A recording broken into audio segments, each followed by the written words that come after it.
Hi friends, இன்றைக்கி வீடியோவில் நம்ம என்ன பார்க்க போகிறோம் அப்படின்னா 9th செகண்ட் டேர்மில் இருக்க ஹிஸ்ட்ரி தான் பார்க்க போகிறோம். ஆல்ரெடி 9th ஃபஸ்ட் டேர்மில் இருக்க ஹிஸ்ட்ரி வீடியோவாக போட்டிருக்கேன். பார்க்காதவங்க அதை பார்த்துட்டு கண்டினியூ பண்ணுங்கள். வீடியோக்குள்ளே போகிறதுக்கு முன்னாடி this video sponsored by SBO digital marketing. SBO ஒரு பார்ட் டைம் ஜாப். இதில் நீங்கள் பேசிக்கான இன்டர்நெட் நாலேஜ் இருந்தால் நீங்களும் ஜாயின் பண்ணலாம். இதில் எந்த மாதிரி ஒர்க்கெல்லாம் இருக்கும் அப்படின்னா ஃபேஸ்புக், இன்ஸ்டாகிராமில் பிக்சர் ஷேர் பண்ணுறது, கண்டென்ட் ஷேர் பண்ணுறது, அந்த மாதிரி ஈஸியான ஒர்க் தான் இருக்கும். நீங்களும் இதை ஜாயின் பண்ணணும்னா நான் ஸ்க்ரீனில் ஒரு நம்பர் தரேன், அதுக்கு வாட்ஸ்அப் பண்ணுங்கள்.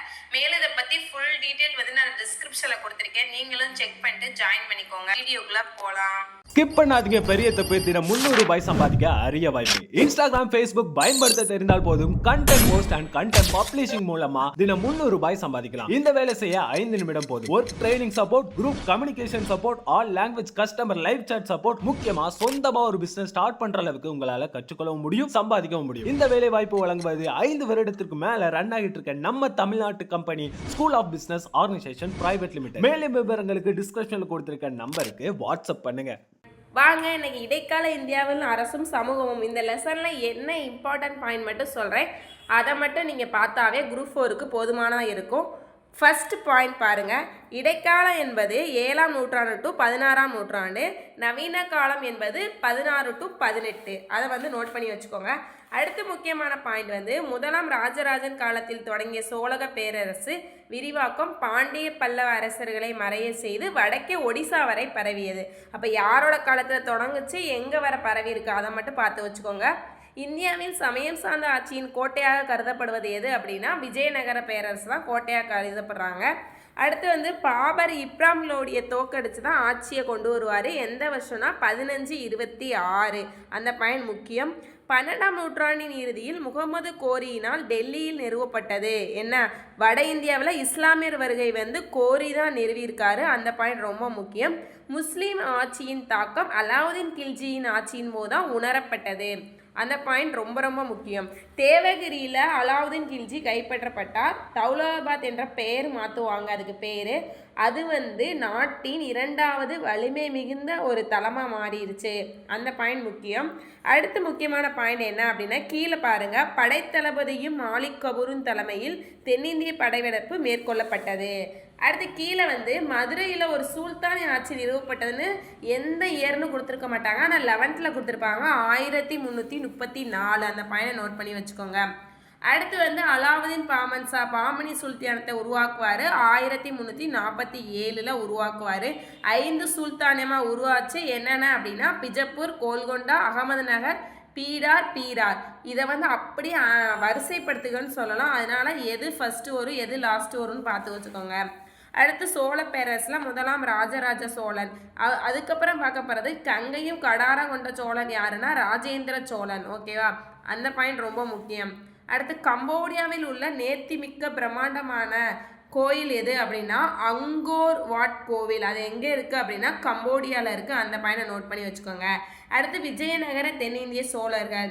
3ஆம் ராஜேந்திரனுக்கு பின்னர் 1279 சோழ பேரரசு அதோட முடிஞ்சிச்சு. அடுத்து பார்க்க போகிற பாயிண்ட் பாருங்கள். சங்கம வம்சத்தை தோற்றுவிச்சது யார் அப்படின்னா ஹரிஹரர் புக்கர். ஆல்ரெடி நம்ம விஜயநகர பேரரசு அந்த லெசனில் பார்த்துருக்கோம். எந்த வருஷம் அப்படின்னா 1336. விஜயநகரம் அப்படின்னா வெற்றி நகரம் என்று அழைக்கப்படுகிறது. இதில் என்ன ஒரு இம்பார்ட்டன்ட் பாயிண்ட்னா சங்கவ சாலுவ துளுவ அரவீடு. இந்த வம்சத்தில் எந்த வம்சம் கம்மியாக ஆட்சி பண்ணியிருக்கு அப்படின்னா சாலுவ வம்சம் தான். இந்த விஜயநகரத்தில் சிறந்தவர் யாருன்னா கிருஷ்ணதேவராயர். அவர் முக்கியமான போர் தலைக்கோட்டை போர். எந்த வருஷம் அப்படின்னா 1565. நான் சொல்ல பென்சிலை வச்சு உங்கள் புக்கில் நோட் பண்ணிட்டு வாங்க. அடுத்து மொகல்ஸ் பார்க்க போகிறோம். யார் நிறுவனா அப்படின்னா பாபர். இப்ராஹிம் லோடியை தோக்கடிச்சு தான் நிறுவியிருக்காங்க. மொத்தம் 6 பேர் முகலாயர் இருந்திருக்காங்க. அந்த பாயிண்டையும் நோட் பண்ணி வச்சுக்கோங்க.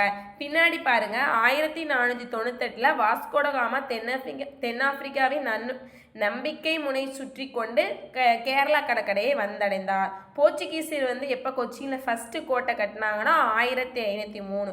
கோவா கைப்பற்றப்பட்டது 1510. ஓகேவா, அந்த பாயிண்ட் ரொம்ப ரொம்ப முக்கியம்.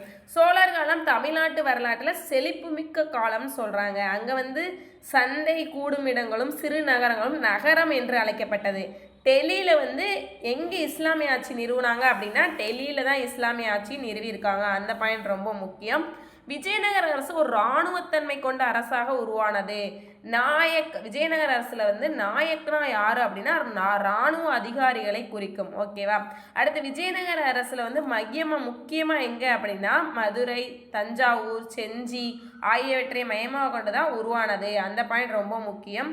நறுமண பொருட்களை தேடி தான் முதல்ல இந்தியாவுக்கு வந்தாங்க. யாரு அப்படின்னா ஐரோப்பியர்கள் வந்து நறுமண பொருட்கள் தேடி தான் நம்ம இந்தியாவுக்கு வந்தாங்க. அந்த பாயிண்ட் ரொம்ப முக்கியம். அடுத்து சமூகம் அந்த இதில் பாருங்க, ஐரோப்பியர் கில்டு முறை இருந்ததை போல, அதாவது ஐரோப்பியர்களிலும் கில்டு முறையெல்லாம் இருந்திருக்குன்னு சொல்றாங்க. அடுத்து முக்கியமான பாயிண்ட் வந்து காலின் மெக்கன்சியால் சேகரிக்கப்பட்ட பல கையெழுத்து பிரதிகளில் இப்படிப்பட்ட வம்சாவளி. அப்போ யாரோட கையெழுத்து பிரதின்னு கேட்கலாம். அந்த பாயிண்டை வந்து நோட் பண்ணி வச்சுக்கோங்க. அடுத்து மதம்ல வித்யாரண்யர் போன்ற குருக்கள் அல்லது சமய தலைவர்கள் மடங்கள் நிறுவனாங்க. தமிழகத்தில் சைவ சித்தாந்தம், கர்நாடகத்துலனா வீர சைவம் போன்ற செய்தி இருந்துருச்சு. அதே மாதிரி வர்க்கரி சமுதாய இயக்கம் வந்து யார் உருவானா அப்படின்னா விதோபாவின் பக்தர்களால் உருவாக்கப்பட்டது. அந்த பாயிண்ட் நோட் பண்ணி வச்சுக்கோங்க. அடுத்து தூத்துக்குடி பகுதியில் வாழும் பரதவ சமூக மக்கள் கிறிஸ்துவ மதம் மாறுறதுக்கு காரணமாக இருந்தவர் யார் அப்படின்னா ராபர்ட் டி நொபிலி. அந்த பாயிண்ட்டும் ரொம்ப ரொம்ப முக்கியம். அதையும் நீங்கள் குறித்து வச்சுக்கோங்க. அடுத்து வந்து பண்பாடு இந்த இதில் இருந்து ஆல்ரெடி குரூப் 2ல கேட்டிருக்காங்க. கம்பர் எழுதிய ராமாயணத்தை எழுதி முறைப்படி ஸ்ரீரங்க கோயிலில் அரங்கு செய்வார். சேக்கிலார் பெரிய புராணத்தை சிதம்பர கோயிலில் அரங்கேற்றுவார். இதை வந்து ஷார்ட்கட்டில் எப்படின்னா கம்பர் வந்து ஸ்ரீரங்கம், ஸ்ரீகம்பர் அப்படின்னு சொல்லி ஷார்ட்டாக ஞாபகம் வச்சுக்கோங்க. நாங்கள்லாம் அப்படி தான் வச்சுருக்கோம். அடுத்து மொகலாயர் காலமானது இந்திய பண்பாட்டு வரலாற்றில் ஒளிமிக்க காலம். அதே இது செழிப்பான காலம்னா சோழர் காலம், ஒளிமிக்க காலம்னா முகல்ஸ் காலம். அந்த பாயிண்டை நோட் பண்ணி வச்சுக்கோங்க. அடுத்து வந்து இந்துஸ்தானி இசையில் தான்சன் புகழ்பெற்று விளங்கினார். தான்சன் யாரோட அவையை அலங்கரித்தார் அப்படின்னா அக்பர் அவையை அலங்கரிச்சிருக்காரு. மிக உயர்ந்த கம்பீரமான கோட்டையெல்லாம் யாரோட காலத்தில் இருந்திருக்கு அப்படின்னா விஜயநகர அரசு காலத்தில் தான் இருந்திருக்கு. அதாவது சிலப்பதிகாரக்கும் திருக்குறளும் இந்த காலத்தில் தான் இருந்திருக்கு. அப்புறம் முக்கியமான பாயிண்ட் வந்து சைடில் பாருங்க, கோவிந்த தீட்சிதரின் மகன் வேங்கடமயி தான் கர்நாடக இசைக்குரிய ராகங்களை வகைப்படுத்தினார். வட இந்தியாவின் கிணறுகளில் நீர் இறைக்க பாரசீக சக்கரம் பயன்படுத்தப்பட்டது. ஓகேவா. சோழர் வந்து பாரசீக மொழி, விஜயநகரம் வந்து சமஸ்கிருத மொழி. அதையும் நோட் பண்ணி வச்சுக்கோங்க. அடுத்து பின்னாடி பாருங்க, சோளமும் புகையிலையும் ஐரோப்பியர் வருகைக்கு பின்னர் தான் அறிமுகம் செஞ்சாங்க. அந்த பாயிண்ட் முக்கியம். மல்பரி பட்டுகளை வளர்த்து பட்டுப்புழு உற்பத்தி செஞ்சுருக்காங்க. அடுத்து வந்து முக்கியமான பாயிண்ட் வந்து மேலான ஏனைய வகைகளும் தசார் வகை உற்பத்தி செய்யப்பட்டது.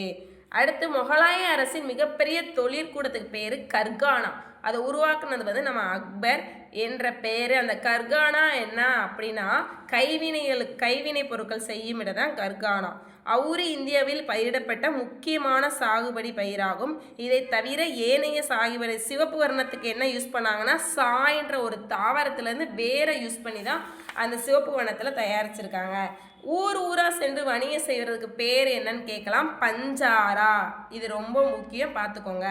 அடுத்து வந்து குஜராத், ஆந்திரா, வங்காளம் இதுலாம் வந்து எந்தெந்த பிளேஸ் இருக்குன்னு சொல்லி இது வந்து பொறுத்துகளை கேட்கலாம். அதாவது முக்கிய துறைமுகம் அது என்னென்ன பிளேஸ்ன்னு நீங்கள் பார்த்துக்கோங்க. இப்போ குஜராத்னா சூரத், கோல்கொண்டா, ஆந்திரானா மசிலிப்பட்டினம், அந்த மாதிரி பிளேஸ் பார்த்து வச்சுக்கோங்க. அடுத்து வந்து ஆப்பிரிக்காவிலிருந்து அடிமை வந்து இறக்குமதி செய்யப்பட்டது. 500 இவர்கள் ஐகோலை தலைமையாக கொண்டவர் தான் 500. அந்த பாயிண்ட் வந்து ரொம்ப முக்கியம், அதையும் பார்த்து வச்சுக்கோங்க. அடுத்து பின்னாடி பாருங்க, முக்கிய புனித தலமான பனாரஸ் போன்றவை நகரமும் வளர்ச்சி அடைந்தது. விஜயநகர அரசு காலத்தில் தமிழ்நாட்டு முழுவதும் அதிக எண்ணிக்கையிலான கோவில்கள் வந்து எழுப்பப்பட்டதுன்னு சொல்லி கொடுத்துருக்காங்க. அவ்வளோதான் ஃப்ரெண்ட்ஸ். நீங்கள் சொன்ன மாதிரி பின்னாடி ஒன் வேர்டு அட்டாச் பண்ணியிருக்கேன். இதோட இந்த லெசன் முடிஞ்சு நாளைக்கு அடுத்த லெசனில் பார்க்கலாம். உங்களுக்கு என்னோடய வீடியோ பிடிச்சுன்னா லைக் பண்ணுங்கள், ஷேர் பண்ணுங்கள், கமெண்ட் பண்ணுங்கள். முக்கியமாக உங்கள் ஃப்ரெண்ட்ஸ் யாராச்சும் டிஎன்பிசியில் குரூப் 2 குரூப் 4 படிக்கிறாங்கன்னா அவங்களுக்கு என்னோடய வீடியோவை ஷேர் பண்ணுங்கள். நிறைய பேர் பார்க்குறீங்க ஆனால் சப்ஸ்கிரைப் பண்ண மாட்டேறீங்க. ப்ளீஸ் சப்ஸ்கிரைப் பண்ணுங்கள், லைக் பண்ணுங்கள். ஓகே பாய், நெக்ஸ்ட் வீடியோவில் பார்க்கலாம்.